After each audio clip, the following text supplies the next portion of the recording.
오늘도 주님의 말씀을 통해 하나님 나라를 누리는 복이 있기를 축원합니다. 다윗은 온 이스라엘이 하나님을 섬기는 그런 나라, 그런 백성을 이루기 위해서 앞으로 성전이 지어질 것이기에 그 성전에서 일할 레위인들을 조직하고 체계화하는 그런 일을 그의 생애의 마지막에 힘써 진행하게 되어집니다. 그래서 레위인들을 계수했고 그 가운데 이제 38,000명이 계수가 되어져요.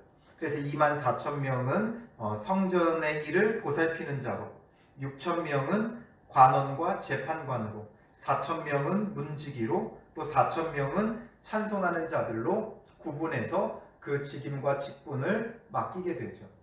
그리고 그 가운데 특별히 앞서서 그래도 아무래도 이 레위인들에게 주된 업무는 여호와의 성전의 일을 보살피는 자들이에요.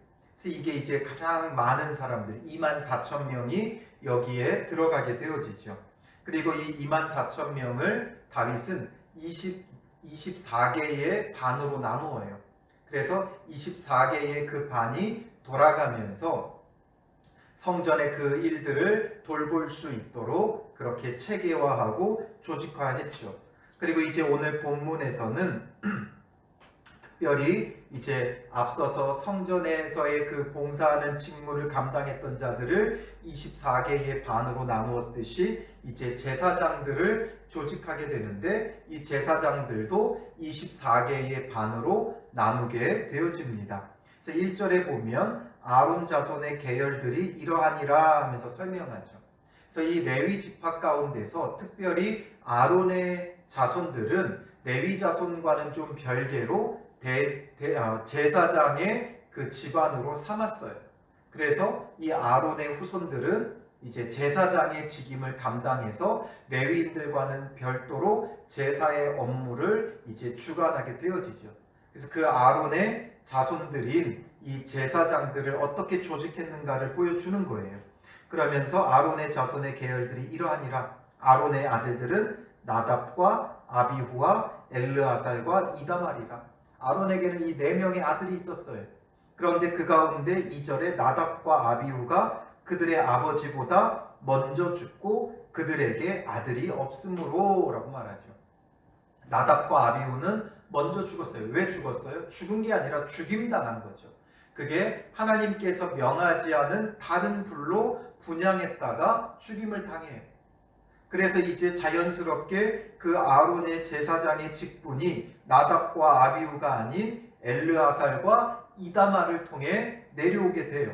그래서 이 둘이 아주 중요하게 이제 제사장 가문을 이루게 되고 다윗 왕 때에 이제 이 엘르아살의 계열에서 사독이 대제사장의 직분을 감당하고 있었고 이다말에게서는 아히멜렉이 이제 대제사장의 직분을 감당하고 있었어요.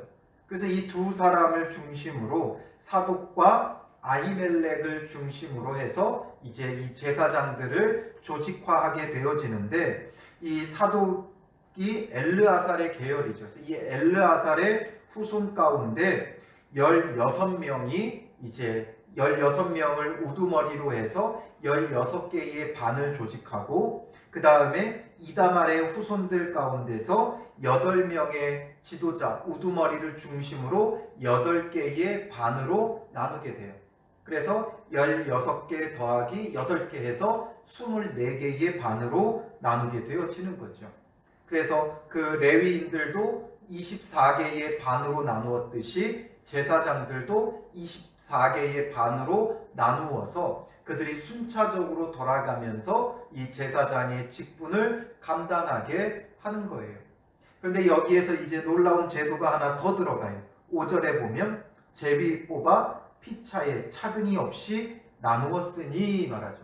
제비를 뽑아서 피차에 차등이 없이 순서를 정했다라는 거예요.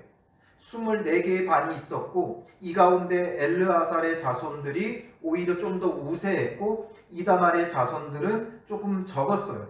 그래서 아무래도 엘르아살이 주를 이루었지만 그것과 상관없이 차등 없이 그냥 제비를 뽑아서 순서를 정한 거예요. 사독이 그 당시에 다윗 때에 아주 중요한 역할을 했고 또 그 다음에 솔로몬을 왕으로 세우는 데 있어서 이 사독이 아주 중심적인 역할을 해요. 그러나 반대로 이 이다말 계열의 아히멜렉은 그 아버지가 아비아달이에요. 그 아버지가 다윗에게 반역하는 일에 가담을 하게 되죠. 그래서 이다말은 대제사장의 그 직위를 폐위당해요. 그렇기 때문에 어떻게 보면 이 지금 이다말 계열의 아히멜렉은 길을 펼 수 없어요. 숫자적으로도 적었고 위치적으로도 열등할 수밖에 없는 상황이었어요. 그러나 그것과 상관없이 하나님께서 맡기시는 이 직분은 차등이 없다는 거예요. 그 감당함에 있어 누가 더 우월하고 누가 덜하고가 없다는 거죠. 하나님께서 무슨 일들을 맡김에 있어서는 이와 같은 거예요. 차등이 있어가지고 뭔가 누가 더 중요한 위치에 있고 누가 더 주도권을 잡는 게 아니라 돌아가면서 감당하는 것이 가장 성경적인 거예요.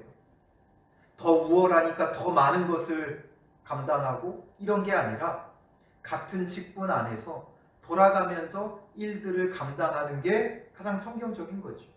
우월의식에 빠지지 말고 또 열등감에 빠지지 말고 뭔가 주도권을 잡으려고 하지 말고 주님 안에서 공평하게 돌아가면서 그 일들을 감당했다는 것을 우리는 놓치지 말아야 되는 것이죠.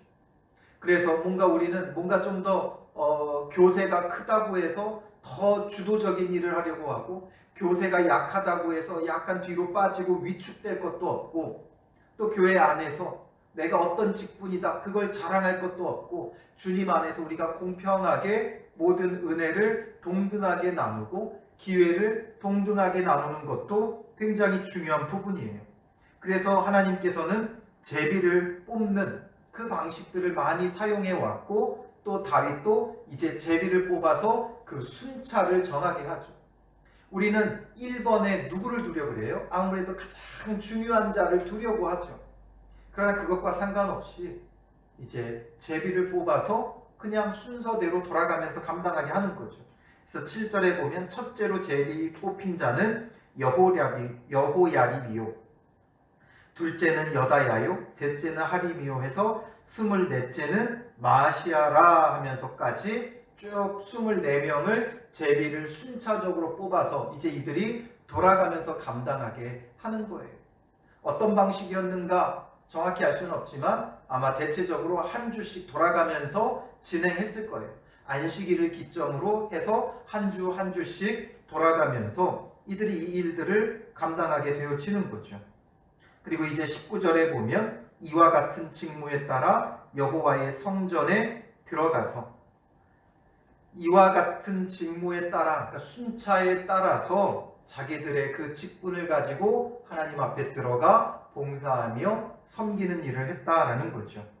그래서 주어진 그 은혜의 기회의 때가 되어졌을 때 이제 들어가서 봉사하며 섬기게 되어지는 거예요. 오늘 우리도 내게 주어진 그 기회를 따라서 주어졌을 때 감당하는 그런 믿음의 사람이 되는 것 중요하죠. 그러면서 한 가지 여기서 더 중요한 거 뭐예요? 그의 아버지 아론을 도왔으니 이는 이스라엘의 하나님 여호와께서 명하신 규례더라. 하나님께서 명하신 규례대로 감당하는 게 중요해요.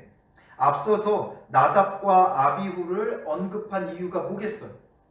나답과 아비후를 그냥 빼고 엘르아살과 이다말을 통해 이렇게 이어졌다 보여줄 수도 있지만 나답과 아비후가 하나님 앞에 다른 불을 드렸다는 것, 하나님의 명령과 규례대로 행하지 않았기 때문에 죽임당했고 그래서 엘르아살과 이다말을 통해 이렇게 쭉 내려왔고 그 내려온 그 후손들이 이렇게 24개의 반으로 나누어졌고 제비를 뽑아 공평하게 균등하게 차등 없이 하나님 앞에 나가 한 주 한 주 섬길 수 있게 했다. 그리고 이 모든 것은 늘 여호와께서 명하신 규례대로 되어져야 한다라는 거죠. 하나님의 규례에서 벗어나게 되면 나답과 아비후처럼 죽임당할 수 있다는 것을 엄중히 경고하고 있는 거예요. 그냥 순차가 되었다고 들어가서 할 수 있는 게 아니라 항상 그 순차대로 들어가되 하나님의 명령과 규례에서 벗어나면 안 된다는 거예요. 그럼 죽임당한다는 거죠. 오늘 우리에게도 중요한 게 이거예요. 그냥 기회가 되었으니까 내 순서가 되었으니까 감당하는 게 아니라 내 순서가 되었을 때 하나님의 규례와 명령대로 하는 게 중요한 거예요. 하나님이 기회를 주셨을 때 하나님의 명령과 규례대로 감당하지 않으면 그 모든 게 헛될 수밖에 없어요. 나답과 아비후가 그냥 불을 드린다고 되는 게 아니라 하나님께서 명하신 정한 방법대로 그 불을 드려야 했던 것이죠. 그렇지 않으니까 죽임당했다라는 걸 먼저 언급하면서 쭉 이렇게 말하고 명령과 규례대로더라. 오늘 우리는 주님 앞에서 어떤 일을 봉사하고 섬기더라도 하나님이 원하시는 방법대로 명령과 규례대로 해야 돼요. 다윗도 마찬가지였잖아요. 하나님을 위해서 하나님의 궤를 예루살렘으로 모셔온다 할지라도 그것이 하나님의 방법, 명령과 규례에서 어긋나니까 그걸 잘 싣고 가던 소가 갑자기 날뛰게 되고, 소가 날뛰니까 그 수레에 실어가던 하나님의 궤가 떨어질 위기에 놓였고, 웃사가 그것을 손을 댄 까닭에 웃사가 죽임을 당하죠.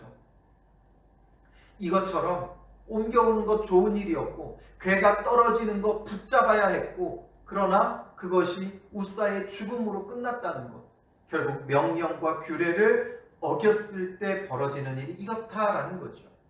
오늘 우리가 주님 안에서 무슨 직분이 주어졌든지 차등없이 감당해야 된다는 것과 함께 명령과 규례에 맞게 하나님이 정확히 원하시는 방법으로 그 일들을 감당해야 한다는 거예요. 내 마음대로, 내가 보기에 좋은 대로, 내가 보기에 선한 대로, 내가 보기에 편한 대로가 아니라 정말 주님이 원하시는 그 방법대로예요. 그래서 우리는 내게 주어진 것 잘 성실하게 감당해야 돼요. 그러나 그 앞에서, 하나님 앞에서 이것이 정말 주님 보시기에 선한 것인가, 옳은 것인가, 주님의 방법인가, 주님의 말씀대로인가, 이것을 늘 부지런하게 살펴야 한다는 거죠. 그냥 나에게 주어진 기회다라고 하면서 내 마음대로 하면 큰일 나요. 이들이 24반이 있었기 때문에 자기 차례가 돌아오기가 결코 쉽지 않았죠. 6개월에 한 번 정도 우리 반이 이제 그 차례가 되는 거예요.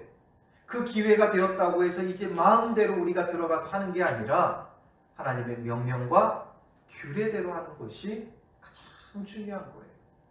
그래서 주님 앞에서 봉사할 때도 내게 주어진 기회를 감사해야 되고, 또한 그 기회를 정말 주님이 원하시는 명령과 규례대로, 정확한 방법대로 감당해야 돼요. 여러분들이 교회 안에서 어떤 일들을 감당하든지 그냥 감당하면 안 된다는 거예요. 세상적인 방법으로 더 잘 감당하려고 하면 안 된다는 거예요. 정말 하나님이 원하시는 게 무엇인가? 찬양이면 찬양, 기도면 기도, 성경 봉독이면 성경 봉독, 또 안내의 일이면 안내, 청소면 청소, 반주면 반주, 설교면 설교, 또 뭐 식사 봉사든 어떤 섬기는 일이든 내게 기회가 돌아왔을 때 그 기회를 절대 거부하면 안 돼요. 그리고 그 기회를 감당함에 있어서 내게 주어진 것, 하나님이 명하신 규례대로 감당해야 한다는 것이죠. 교회 안에서뿐만 아니라 우리 삶 속에서 하나님이 내게 주신 사명과 그 기회를 따라서 하나님의 명령과 규례대로 하는 것 너무 중요해요. 하나님의 기회가 아무 때나 오는 것 아니에요. 하나님이 주신 내 삶의 이 기회 잘 붙잡고, 또한 하나님이 원하시는 명령과 규례대로 감당할 수 있는 믿음의 사람들 되시기를 주님의 이름으로 축원합니다. 기도하겠습니다. 살아계신 아버지 하나님, 오늘 본문을 통해 성전 봉사자들에 이어 제사장들도 24개의 반차로 나누어 이들을 차등없이 나누고 제비를 뽑아 순서대로 성전에 들어가 봉사하게 하셨던 주님, 오늘 우리에게도 하나님 안에서 주어진 이 기회가 차등없이 주어진 기회임을 기억하게 하시고, 남들보다 우월의식에 빠져 교만해지거나 또 남들에 비교하며 위축되고 낙심하지 말게 하시고, 하나님이 주신 기회, 기쁨과 감사함으로 감당하게 하여 주시옵소서.